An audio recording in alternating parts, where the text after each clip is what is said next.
Hey, what's up, good people? It's B Chambers from Alloy7.com with a quick word of encouragement, and today's piece is titled 5 Secrets to Secure Living. And recently I heard someone on the radio quote the book of Matthew chapter 7 verse 24 from the Bible, and in it Jesus says, "Therefore whoever hears these sayings of mine and does them, I will compare him to the wise man that built his house on the rock. And the rain descended and the floods came and the winds blew and beat on that house. And it did not fall, for it was founded on the rock." I thought to myself, how does someone take this figurative statement, built his house on the rock, and actually put that into practice in the real world? The answer is in the prior sentence where Jesus said, "Whoever hears these sayings of mine and does them." So I decided to read the entire chapter in context after hearing it on the radio to hopefully get what these sayings were that Jesus was talking about in his teaching, and I was in luck. The chapter actually breaks down in a very clear manner how to ensure you're building your house on the rock. And it's 5 simple steps. The first one is do not judge people, which is Matthew chapter 7 verse 1, for you will be judged in the same way you judge others. And that's pretty simple advice. We all have issues and imperfections, so it's kind of ridiculous for us to sit around pointing out everyone else's flaws. The second secret to secure living is ask, seek, and knock from Matthew 7:7. And that's specifically, Jesus said, "Ask and it will be given you, seek and you will find, knock and it will be open to you." So take your request to God because one, he cares about you and your well-being. And when you do so, have a little faith that it'll come through for you. The third secret is stay on the straight and narrow path from Matthew 7:13, because wide is the road that leads to destruction. Probably the toughest command out of the advice Jesus gives. We've all wanted to probably slap the hell off somebody at some point in our lives, both figuratively and literally, but don't do that. Just let God handle those situations and stay on the straight and narrow.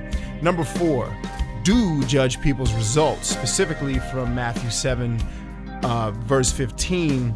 Jesus here is saying, beware of false prophets who come to you as sheep's in wolves' clothing. And again, we're not judging the person here, but you can get a pretty good idea of what someone is all about based on what they do and the results they get consistently. So if someone is constantly bitter or discontent, but always has a word of advice to help make your life better, you're probably going to want to file that advice under thanks but no thanks.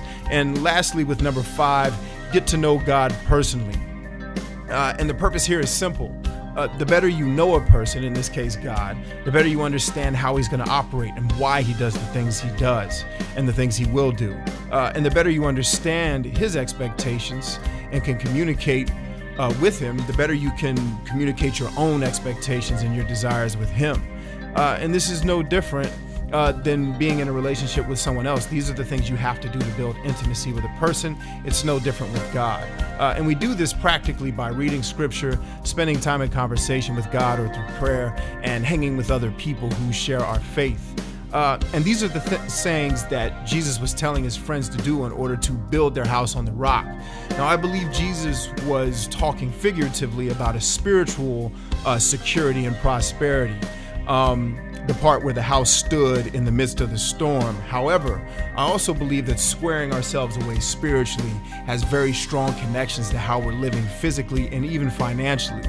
And this all starts with obedience or adherence to the wise teachings that Jesus laid out in this lesson he was giving. So just as your job has requirements you must follow to get paid, God's system has principles we must follow in order to maximize the life he's given us.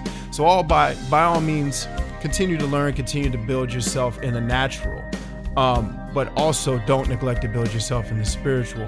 Be sure to hedge against calamity by investing in yourself and those around you spiritually. Well, all right, that's going to do it for 5 Secrets to Secure Living. I hope you found the word encouraging today. And this is going to be the first of hopefully very many words of encouragement to come in the future. And as with this one and the ones to come, I will be posting the link to the full write-up, the written version of these words of encouragement on the website at Alloy7.com, and I'll be placing the link in the video description below. So if you dug it, if you found it encouraging, give us a like, give us a subscribe. That definitely helps us get out there and reach more people. I hope the word once again was encouraging to you, and I hope you all have a wonderful day as you go forward. Peace and Godspeed.